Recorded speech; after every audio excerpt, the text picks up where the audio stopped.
अस्सलाम वालेकुम दोस्तों, आज मैं आपको गज़ल की तारीफ़ कराने वाली हूँ, पूरी समझाऊंगी भी और इसके नोट्स भी आपको मिलेंगे। तो गज़ल किसे कहते हैं, सबसे पहली चीज़ आप जान लीजिए। गज़ल जो है वो किसका लफ्ज़ है? गज़ल अरबी ज़बान का एक लफ्ज़ है। आमतौर पर गज़ल से शायर की वह सिर्फ मुराद ली जाती है। एक सेकेंड, यहाँ थोड़ा जूम कर दे ताकि आपको अच्छे से दिखे।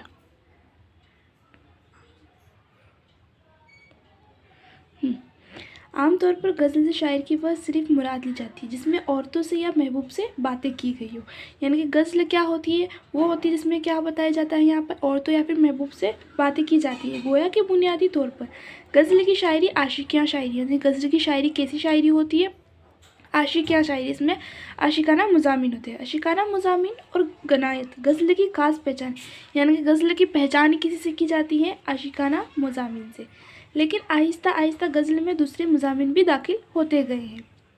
लेकिन इसके अलावा भी गज़ल में और दूसरे मज़ामीन आते गए हैं, जैसे कि कोई देश के ऊपर लिख देता है शायरी, उसी तरह से दूसरे मज़ामीन दाखिल हुए। आज ये कहा जा सकता है कि गज़ल में तकरीबन हर तरह के मज़ामीन बयान किए जा सकते हैं। यही वजह है कि गज़ल आज भी उर्दू की सबसे ज़्यादा मुकब्बल सिन्फ़ सख्न है। इसी वजह से गज़ल क्या है, आज भी उर्दू में बहुत ही ज़्यादा पॉपुलर होती है। गज़ल का वह शेर अपने मफ़हूम के एतबार से मुकम्मल होता है, इसीलिए सबसे ज़्यादा जाने वाली अशार भी गज़ल के ही होते हैं। ज़्यादा से ज़्यादा जाने वाले अशार भी गज़ल के ही होते हैं।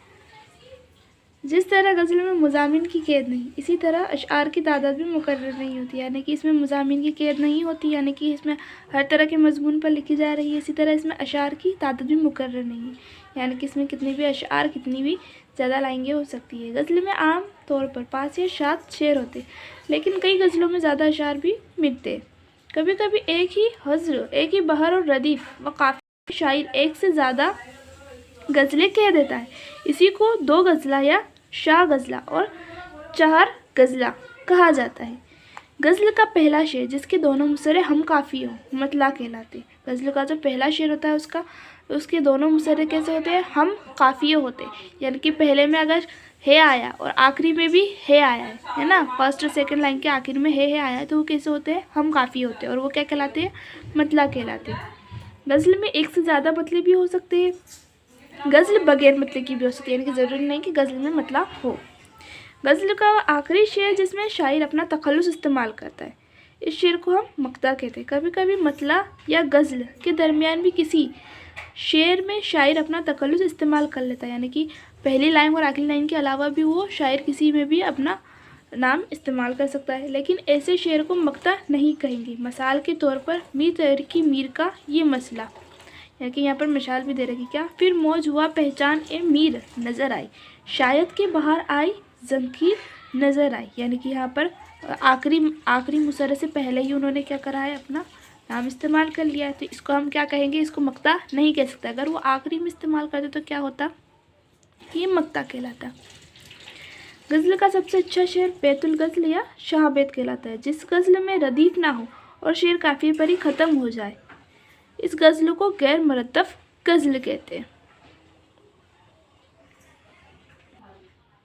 गज़ल के कुछ इम्पॉर्टेंट पॉइंट जो आपको याद कर लेने चाहिए, जो आपके पेपर में ऑब्जेक्टिव बनकर पूछे जाते हैं, वो मैं आपको बताऊंगी। सबसे पहला पॉइंट ये है, आशिकाना मज़ामीन और गनायत ये गज़ल की खास पहचान होती है ना। पहला पॉइंट ये हो गया। और दूसरा पॉइंट ये कि गज़ल क्या होती है, तो इसमें औरत क्या महबूब से बातें की जाती है। अगला पॉइंट ये है कि जिस तरह गज़ल में मज़ामीन की कैद नहीं, इसी तरह अशार की तादाद मुकर्रर नहीं होती। गज़ल में कितने अशार होते हैं? आमतौर पर 5 या 7 शेर होते हैं, ये वाला पॉइंट। और गज़ल का पहला शेर जिसके दोनों मुसरे हम काफ़ी हो क्या कहलाता है? मतला कहलाता है। गज़ल का पहला शेर क्या कहलाता है? मतला कहलाता है। यहाँ से ऑब्जेक्टिव पूछे जाते हैं।